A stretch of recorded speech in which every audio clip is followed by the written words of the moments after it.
তো দেখো বন্ধুরা কিরকম পরিমাণে পরিষ্কার হচ্ছে, পুরো একদম ঝকঝকে টকটকে হয়ে যাচ্ছে।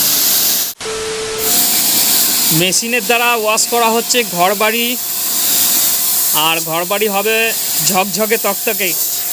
কি পরিমাণে কালো হয়েছিল, শ্যাওলা পড়েছিল, সেই সমস্ত কিন্তু শ্যাওলা উঠে যাচ্ছে মেশিনের দ্বারাই। হাতে করে সম্ভব না এত পরিষ্কার হওয়া, যেটা মেশিনের দ্বারা খুব সহজেই সম্ভব। অবশ্যই যোগাযোগ করতে পারো, মেসেজের মাধ্যমে সমস্ত ডিটেলস দিয়ে দেওয়া হবে।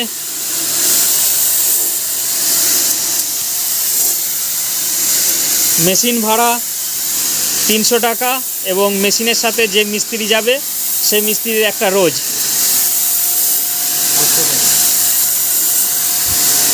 তো দেখতেই পাচ্ছ কি পরিমাণে পরিষ্কার হচ্ছে, আর কি পরিমাণে নোংরা ছিল, এইগুলো সমস্ত পরিষ্কার হয়ে গেছে, পরিষ্কার করা হচ্ছে, এইগুলো পরিষ্কার হয়ে গেছে। এমনকি এই সমস্ত ছোট ছোট জায়গাগুলো কিন্তু হাত তো দূরের কথা, কোনো কারণেই করা সম্ভব নয়। ট্যাঙ্কির পেছনে মেশিনের দ্বারা কিন্তু সম্পূর্ণ পরিষ্কার হয়ে যাচ্ছে, আর এটা সম্পূর্ণ পরিষ্কার হয়েছে আপাতত।